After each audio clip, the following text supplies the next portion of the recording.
Hey guys, welcome back to Transformers G1 for Life, where I talk about G1 toys and related cartoon continuity. Today we're going to break down every one of Devastator's battles in the original series. He makes his first appearance in Season 1 Heavy Metal War and makes this claim. Nothing defeats the Devastator! Nothing! Well, let's find out if that claim holds up as we look at battles across 12 episodes plus the movie. Please like, subscribe, and leave me some comments as we dive in. Heavy Metal War, the first time we see Devastator. The Constructicons are sneaking into the Ark to destroy Teletran 1, but the Dinobots are there to stop them. The Dinobots have the edge, forcing the formation of Devastator, who easily defeats the Dinobots, giving them their first win. However, confusion ensues when some giant Autobot appears, a hologram from Hound, giving Optimus time to make a well-placed shot that disengages the Constructicons. The Dinobots regain the upper hand and force the Constructicons into a lava pit, so after Heavy Metal War, Devastator is 1-1. Next is Master Builders, where the Constructicons are helping Grapple and Hoist build a power tower. Of course, there was Betrayal, and Devastator easily defeats Grapple and Hoist. Not really a fight, but I'll give it to him as a win. The real battles with the remaining Autobots. Again, it was confusion that ended this battle. Smokescreen distracted Devastator, who got his foot stuck in the power tower, giving the rest of the Autobots time to take shots, making Devastator fall into the power tower, crushing it, and then retreating. A win for the Autobots. Next, in City of Steel, Megatron is trying to make New York into New Cybertron, which shows the capture and dismemberment of Optimus Prime. I know kids cried when Optimus died in the movie, but where was all the outrage at his beheading?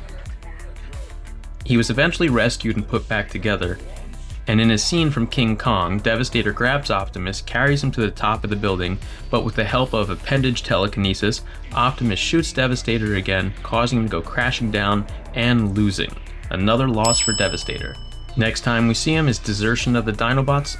All but the Constructicons and Dinobots are suffering from lack of Cybertronium, so they battle again, but the Dinobots prevent Scavenger from joining as the right arm and successfully get into the space bridge. Later, Spike and Carly just drive right past him as Devastator is too slow, and they too get to Cybertron. 2 failures for Devastator. Next we have the Core. This has the Constructicons digging into the center of the Earth to use it as a power source, which is causing earthquakes. Devastator gets a win here, knocking the Autobots off a cliff with ease. There's several more skirmishes in this episode. The Autobots eventually take him down, Star Wars style, and place mind control discs on the Constructicons. While under Autobot control, Devastator attacks the Decepticons. Decepticons get him back and he attacks the Autobots, and then Wheeljack makes him go crazy and Devastator starts beating everyone. But finally, after being restored to normal, he stops the drill before it destroys the Earth. If I'm counting saving the Earth as a win, and if I add all those up, that puts us at 6-6. He has a 500 record now. The next Season 2 episode is the Autobot Run, episode 26, where there's a device that keeps Transformers stuck in vehicle mode called the Transfixitron. This time the Autobots are no match for Devastator, but the plot device of the Transfixitron allows the Autobots to defeat him. In The Secret of Omega Supreme, we get a lot of backstory of how the Constructicons became evil and betrayed Omega Supreme.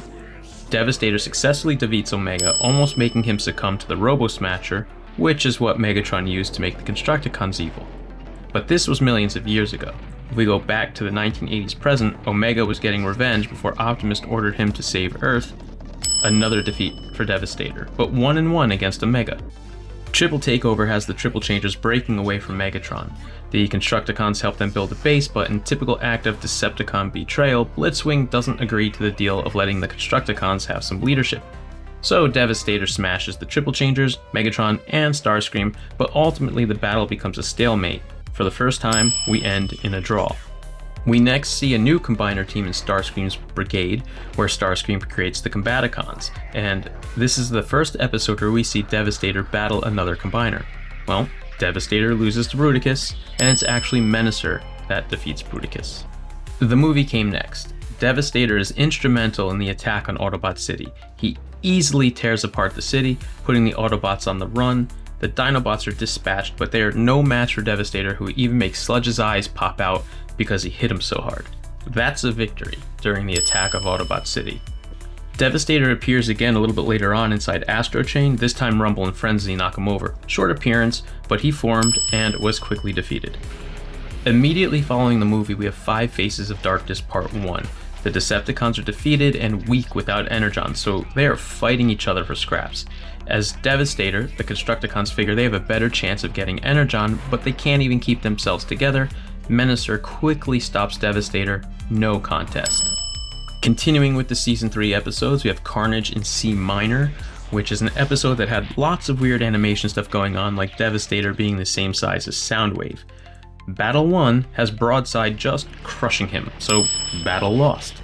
The next time he forms, Perceptor gets him in his sights and takes one shot and blows Devastator up. And the final Devastator appearance is in the beginning of the burden hardest to bear, again fighting Broadside. Devastator has Broadside on the run, a very short appearance, but it looks like Devastator did what he wanted as the Constructicons left right after, so we'll call that one a win. And while I am giving Devastator this win, one thing I want to point out is that he actually wasn't alone. If you take a look behind him, Predaking is with him. Final score, 9 wins, 13 losses, and 1 draw. So, does this statement hold up? Nothing defeats the Devastator! Nothing! Well, I guess nothing except Optimus, Omega, Bruticus, Menasor, Broadside, Perceptor, a hologram, and confusion. But in all those appearances, all the battles, he definitely created a lot of damage 100% of the time, and maybe that's the point. Not to win, but to just devastate. Well, let me know if there's any Devastator moments that I missed and what you think. Please like, subscribe, and leave me some comments. Transform and roll out.